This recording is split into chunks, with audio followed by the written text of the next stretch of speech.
Good afternoon, everybody. My name is BDF44. Good morning and good evening, depending on what time you're watching this. Hope you're enjoying yourself. Hope you're having a good day. So yesterday I made a video about, Nick Cannon and his whole situation, the anti-Semitic fallout, the words that he used, and all of that. Just made a video on it. And I'm just going to kind of continue with what I was thinking about yesterday when I said what I said, or whatever day that was, a couple days ago, however. And I think that Nick Cannon should be trying to not necessarily apologize for being ignorant, but more so initiate the conversation using your platform, your influence, and your friends to have a conversation that is going to go down in history if done correctly.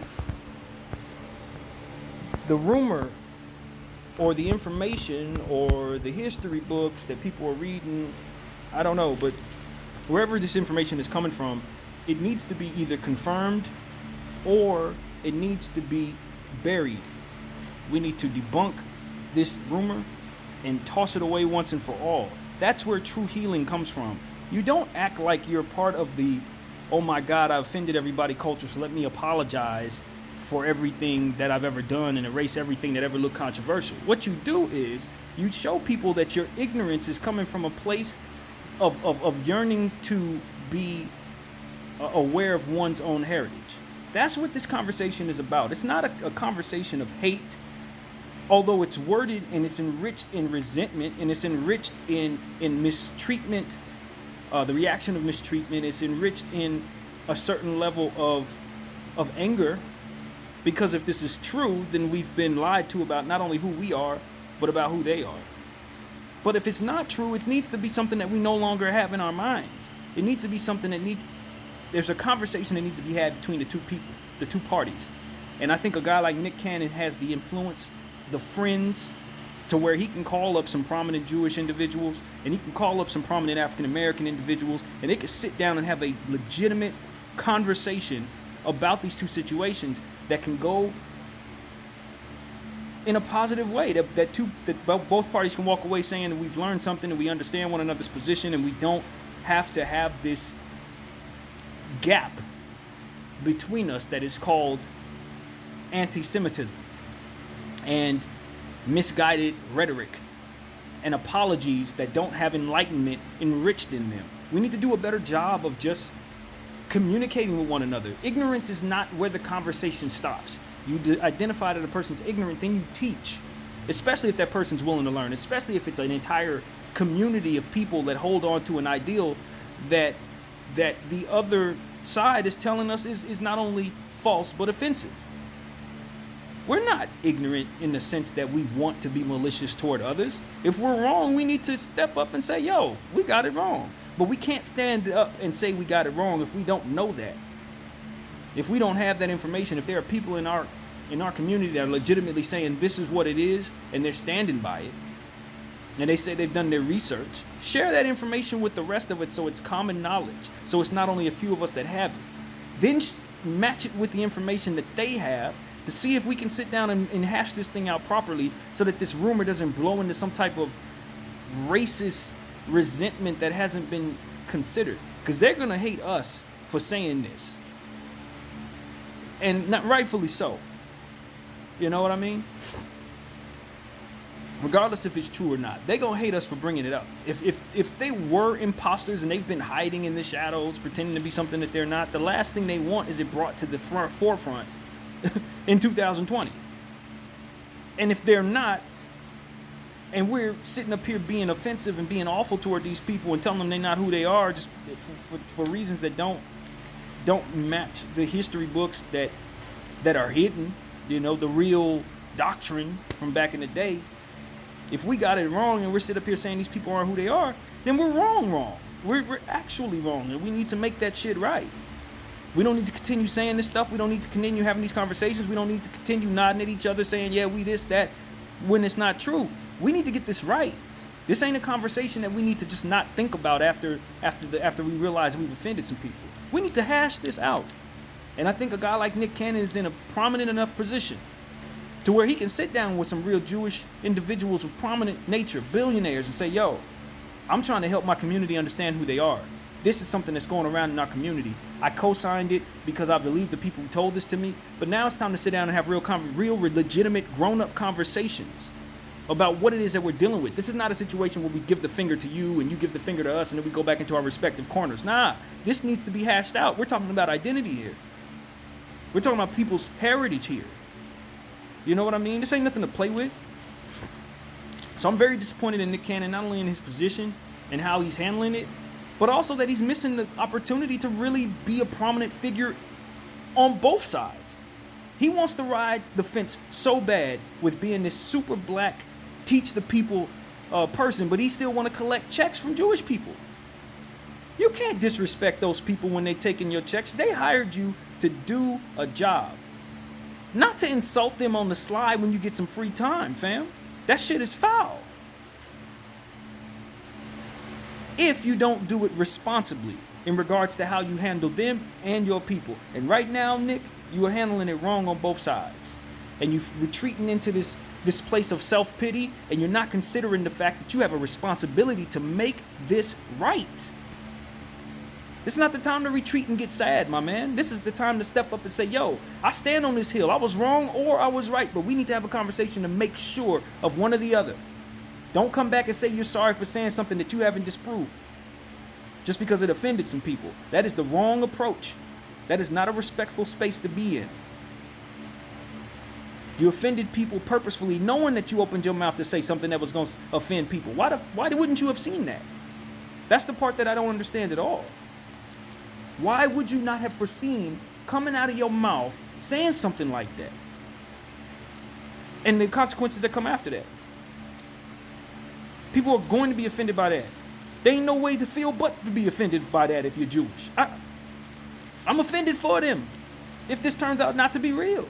If this turns out to be false doctrine, false information, and lies, and we sitting up here saying that we something that we are not.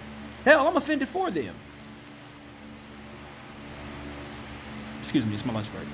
But this is what we need to get right. If we're gonna sit up here and try to be the beacon of change in 2020, we need to do things the way that the enemy refuses to. They're not willing to sit down and have a real conversation about how wrong they may have been and to learn about who they're around and try to see if they can coexist through grown-up conversations, not just screaming the N-word, F you, and running away. We're better than them. Do you understand what I'm saying to you? We are better than our enemy. We don't have to handle our disagreements that way. We don't have to be riddled in hatred and riddled in just a comfort level when it comes to our own very own ignorance. We need to get answers. We need to seek those answers, and we need to be honest about what it is that we've done right and wrong. And if we're wrong, we can stand on that. Who doesn't respect a man that says, yo, or a woman that says, yo, I just had it wrong? There's nothing, I may have offended some people. It's going to take some time for me to regain your trust. And the best way for me to start that process is to simply say I was ignorant, I was wrong, and I trusted some people that gave me some information that wasn't right. But you can't come to that conclusion. You can't apologize for stuff until you know that you were wrong. Letting people tell you that you're wrong in instances like this isn't enough. You need that proof. Not every circumstance is like that, but this one is. You need that. You just look wishy-washy. You look self-serving. You look like you're trying to hold on to money instead of holding on to truth. But you want to be a truth-sayer. You want to get up here and give us all these platforms telling black people this, that, and the third. And in the moment someone tells you that you've offended them, you throw us under the bus. What? None of this happens if you don't open your mouth to say all this. We won't even associate you with the topic if you don't attach yourself to it. These conversations have been going on before you said it. It's not like you're the first person who brought this information to us. Obviously not. So why would you put yourself in that situation if you weren't ready for the consequences of it? And I can't stress this enough, even though I'm talking in circles. It seems like this needs to be reiterated again. Your bosses or the jobs that you're trying to keep, those are the people you're offending with your rhetoric. Would you think that when words wasn't gonna come to you? You're talking to 100,000 people on YouTube. You think they wouldn't get that information? That you've said something offending their heritage and who they are? Have they come out of their mouths and offended you? No. They gave you a job and they paid you for it. I don't understand why you couldn't go to them, go to the people that are close to you and say, this is the position that I'm taking and I want to prepare you for it. And if there's a fallout for it, I want to help you manage it ahead of time. If you're a grown man and you're standing on your shit, you want to be a black leader, but you also want to work for Jewish people, you got to have them type of conversations before you hop out the window with these type of rhetoric.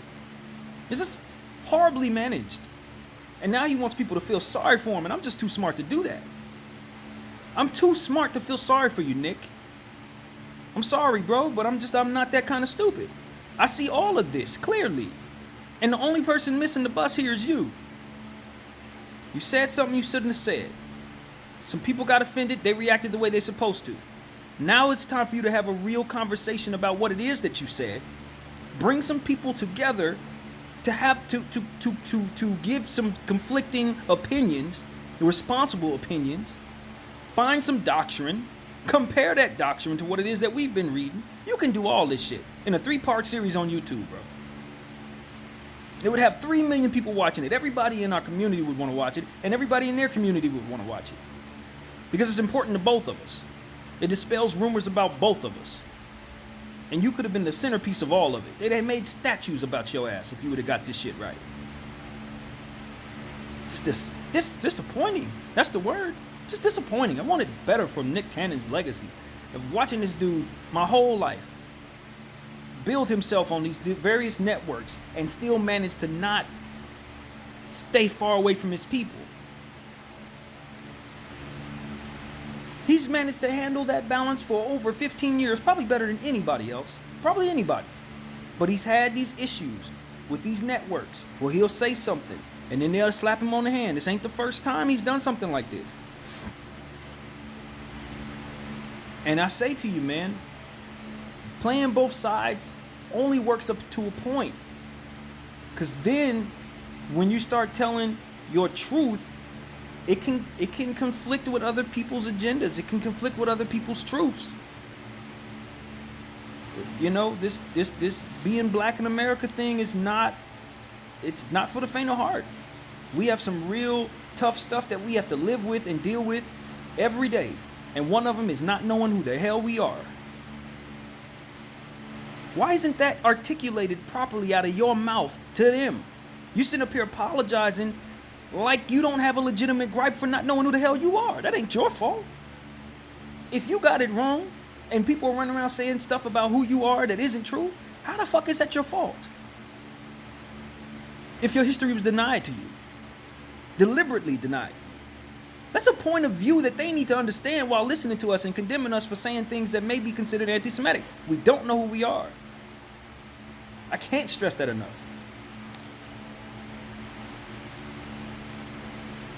So, for those of us in this community that just want to be malicious toward Jewish people, I can't relate to you. I don't know what that is. I don't understand that. I ain't got no problems with nobody. But for those of us who have been taught this rhetoric, who have been reading this rhetoric, and need to have a real conversation about it, this is not something that needs to be in the dark anymore. We don't need to be just having these conversations around the table no more. We need to be having these conversations out in the forefront, and we need to invite individuals to have their say. We would want that respect for ourselves. If somebody came out, the Asian people came out and said, well, they not real black people, we the real black people, you would want to have your say. You would throw a fit. And if they said they want to sit down and have a real conversation with you about it and compare documents and compare history, damn it, you would be willing to do that, black man. You would. Afford today's Jewish individuals that same respect. Don't just pop off at the mouth calling them all kinds of evil stuff that you can't prove. And then expect people to just be cool with that. And the flip side is, don't go around telling people who've done the history, who've read the books, who've done the research, that they should be apologizing for stating claims that you jumped out the window and co-signed without doing your due diligence like they did. And with your big platform, now you telling the whole world that they a bunch of dumbasses, when it was you that was the dumbass for jumping out the window saying some shit that you didn't do your due diligence on. Yeah, I'm holding Nick accountable, for sure. I'm talking this way purposefully. This is passionate conversation here. Where much is given, much is expected, my friend. Nick has been given a huge platform. He's been given a lot of respect from within our community. That's two very difficult things to have at the same time. And for him to blow it like this, over something that didn't even need to be handled this way, shouldn't have even been handled this way. And I'm just as disappointed in some of the other prominent figures who haven't brought this angle to the table, what I'm saying. We don't have to sit back and just be mad at one another. This is a conversation piece. This is a huge opportunity to bring two communities together in a time where people need to be brought together for a topic that means equally as much to both sides. Never has an opportunity been this obvious to me that we're missing. Anyway, my name is BDF44. God knows I wish I was in a more prominent position, because this is exactly what I would say to the masses. Same thing I'm saying to 4 or 5 people. It's the same thing I would say to 5 million people. We need to have a real conversation about this. End of the story. BDF.